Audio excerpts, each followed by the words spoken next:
But when you talk about what's happening right now in the silver market, look, we're 10 days away from the first notice day of delivery for the March silver contract. And I think people really need to understand what this means.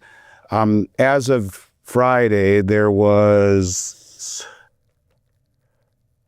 58,770 contracts that were left open interest, as it's called, that could stand for delivery. Each contract is 5,000 ounces. So that's 294 million ounces open interest right now for the March contract. A bunch of it has rolled to the May contract, because there was about 400 million ounces a week ago. So about 100 million ounces have rolled to May, which is the next big delivery month, not April, it's May. And that's normal, right?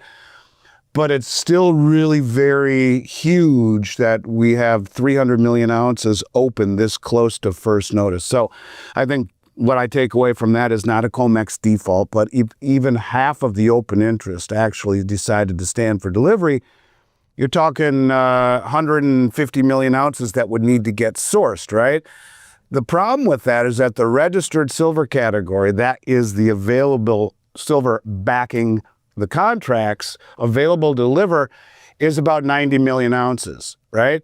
So, do the math. If demand for delivery spikes, COMEX has two options: either drain registered inventory very fast, which would be, I guess, a very serious drawdown, or you have the price of immediacy increases, where you have forced incentives.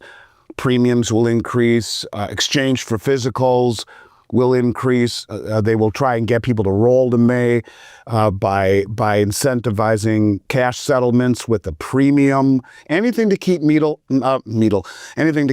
from leaving. And in my opinion, this is how the stress shows up. It's not in price, but it's in the delivery mechanisms and the delivery mechanics.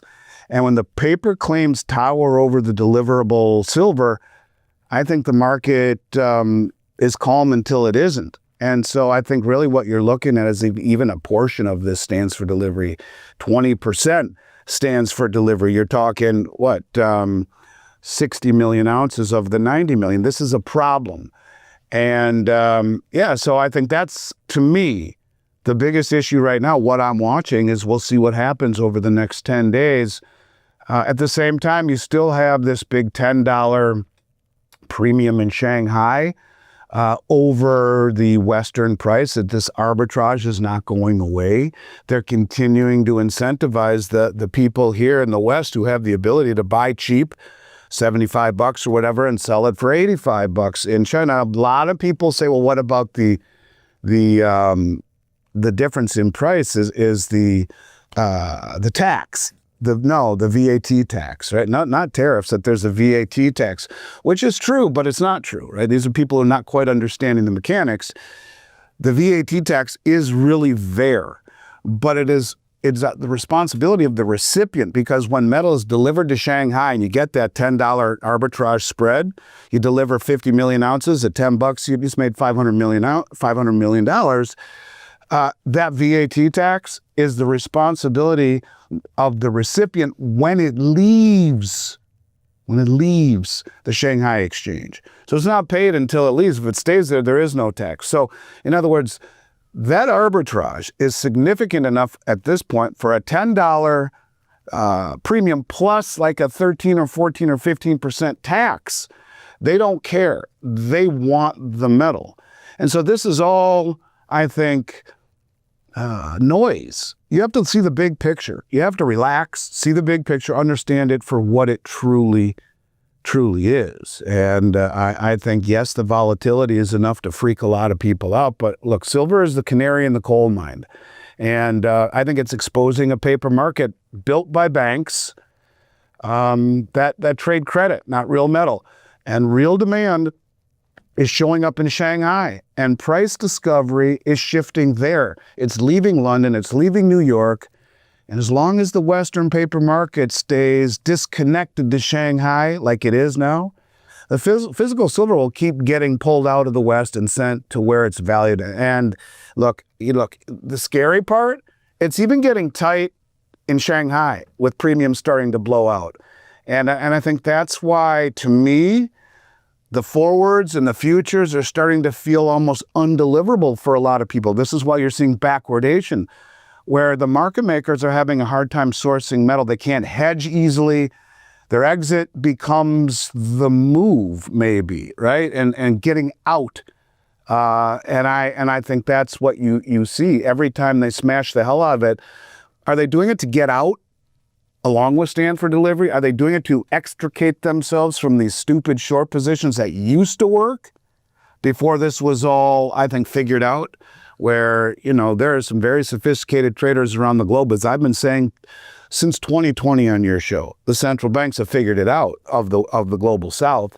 Stand for delivery slowly. Don't do it too fast. Everyone says, why don't they just throw trillions of dollars at? Because you kill yourself. You cut off your nose to spite your face. They've been masterful at draining the exchanges all around the world. And that slow, insidious, little by little part, people can't handle. It's too monotonous. It's too slow. It's a nothing burger. But as you can see, we're getting to the point where they're running out of available silver to deliver. And that, to me, is all you need to see, on top of who's been standing for delivery every single month, month over month over month over month over month, for billions and billions and billions of dollars.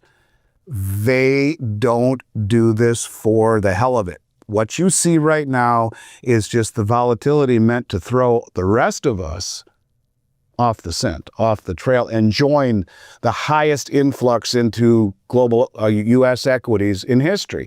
They want the rest of us in the pen with the rest of the sheep. At the same time, you got billionaire David Einhorn. I don't know if you saw that article, but he thinks that gold is well on its way to becoming the world's ultimate reserve asset. This is a guy that runs one of the biggest hedge funds in the world, and he's saying that it's already replacing treasuries, as we've talked about for the last several years, as central banks' reserve asset, because the confidence in this system, both fiscal and macro outlook, is getting worse. And when you look at China telling their banks to scale back treasury exposure, it's a signal to me that the shift for gold is far greater than the shift is for treasuries. They're selling them, and we've seen almost 900 tons bought in 2025 by the central banks, which is huge. So anyways, bottom line is, with both gold and silver, the fundamentals couldn't be stronger, but the volatility, I think, will continue to knock those who don't have strong fingertips off the back of the bull, who wants to take as few of you along for the ride as possible. All bull markets do that. Just corroborating one of the things you mentioned about the reason why it's likely for gold to become a world reserve asset was we talked about this about 9 months ago when the World Gold Council came out with their 2025 survey, and you looked at the reason for all of the increases. They gave the actual survey respondents at these central banks around the world put the reasons why, and volatility and trust of concerns were one of the top concerns that they listed about volatile times and loss of trust in counterparty risk. So I don't know if you had any comments further on that, but this. Yeah, I saw that article. It said almost 80% said gold will be a higher share of reserves 5 years from now, all the central banks. And, to me, this isn't gold hype from the World Gold Council. This is the fact that the world is hedging against the dollar system. And I think is what is happening.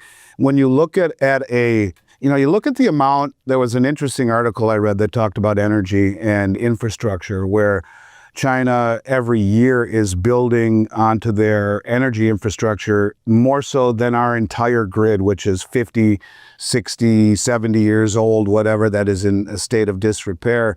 The amount of energy you needed to build electricity and to build it that will work for AI and the needs of a globalized, or of a country that is digital, that is using AI, that is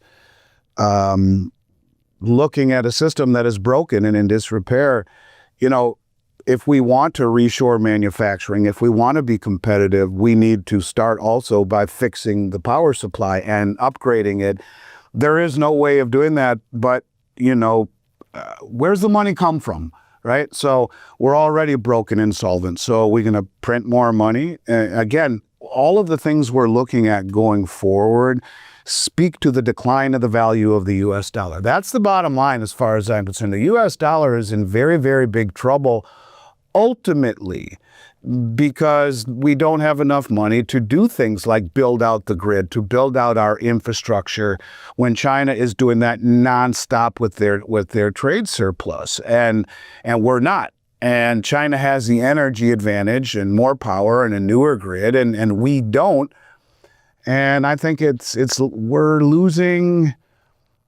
We're in a competition that we can't afford to lose by rebuilding the grid, reshoring industry, keeping up with the AI tech costs, involved with all this costs trillions. And where's it going to come from? It's going to come from abandoning the reserve status, as we've talked about, as I've screamed. Now, I might be the only one saying this over and over and over again, that I really believe that we are going to softly default on the reserve status in order to reshore things. And I've gone into that thesis enough. I don't need to go into it again. But I think the bottom line with all of this stuff is stop looking at the noise, at the daily moves. Look at the big picture. The big picture is that the dollar is going to be what is going to be sacrificed in order to compete with the rest of the world, whether it be to reshore, whether it be to rebuild the grid, whether it be to keep up with AI, whether it be to bring back manufacturing. And so gold and silver will be the benefactor of this. And when you see the amount of huge money over the last 8, 16, 17 months that has stood for delivery, that's all you need to see. They're positioning, and they're continuing to do so. And if it's that important for the governments to do so, they won't make it easy for the rest of us. The volatility, the counterintuitive rhetoric, all of this stuff, that's all part of what they've done forever. And as the stakes get higher, so too will the volatility. And the ability for those to hang on will be less and less and less. Don't let go. Don't sell your metal. That's all I can tell you is that this is not over, not even close. This is the volatility one would expect in a shift like this. And big money, big stakes, big volatility.